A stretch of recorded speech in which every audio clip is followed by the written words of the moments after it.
Bonjour. La Sidra de Vaishlach nous parle de la rencontre entre Yaakov et Esav. Yaakov, après avoir pris les bénédictions que Esav pensait être les siennes, quitte la terre d'Israël, va passer plus de 20 ans à l'extérieur de la terre d'Israël, et puis va ensuite revenir en Israël. Il y a un phénomène étrange qui va se passer. Esav, qui a toujours été en Israël, décide de partir. La Torah nous dit qu'effectivement la terre d'Israël ne pouvait pas contenir les deux, ils avaient tellement de bétail et de possessions qu'il n'y avait pas assez de place pour les deux. Mais au lieu que ce soit le nouveau venu qui parte, Yaakov, qui vient à un instant d'arriver, eh bien c'est Esav qui va partir. C'est Esav qui va quitter la terre de ses parents, la terre de ses grands-parents, Avraham, et qui va quitter la terre d'Israël et s'installer à Arsir. Les commentaires posent la question, à savoir pourquoi.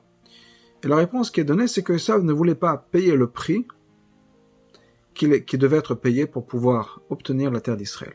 C'est-à-dire, on sait déjà depuis l'époque de Avraham, avec le Brit Ben Ametarim, l'alliance des morceaux, où Hachem avait dit à Avraham, sache que ta descendance va être exilée, puis ils vont revenir en Israël.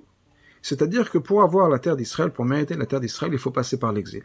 Et bien Esav se dit, moi je voudrais pas avoir l'exil, je veux pas être exilé, et donc je ne suis pas prêt à payer ce prix-là pour la terre d'Israël, et il est donc parti.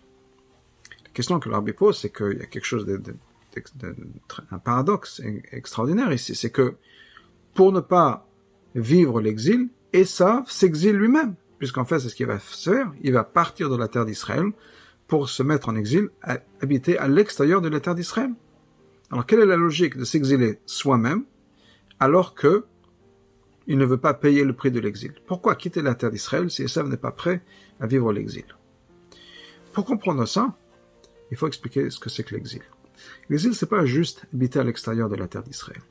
L'exil, c'est aussi ne pas appartenir à la terre où on se trouve. On connaît l'histoire du peuple juif, et là où on se trouve, on a toujours été des étrangers.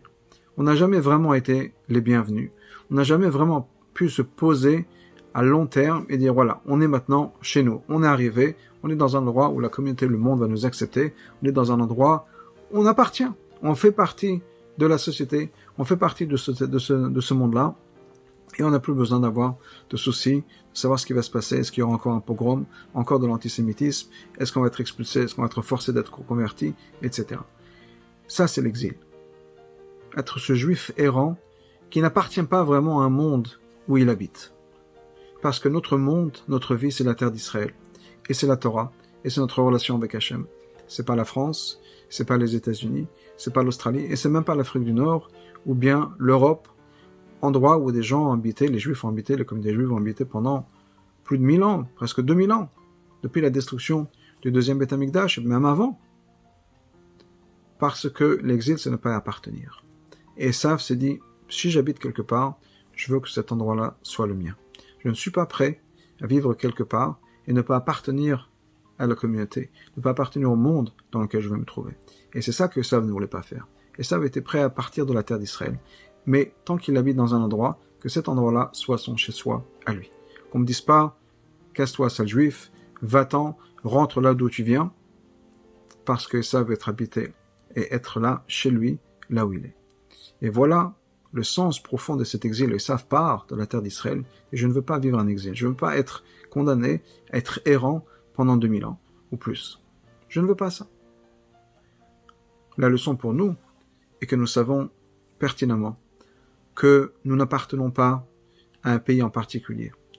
Nous sommes tous, comme nous dit le Midrash, Ish ve Ish Uladba, nous sommes tous des enfants de Jérusalem, nous sommes tous les enfants de la terre d'Israël, et c'est là où nous habitons, c'est là où nous appartenons. Le reste, nous sommes là pour travailler. Nous sommes un peu des ambassadeurs d'Hachem, qui sont envoyés de leur pays pour représenter leur pays, pour représenter une mission. Voilà notre travail. Nous sommes les ambassadeurs d'Hachem, les ambassadeurs du Rabbi, pour représenter la Torah, pour représenter le judaïsme à travers le monde, et pouvoir transmettre ces valeurs au monde afin de préparer la venue du Mashiach.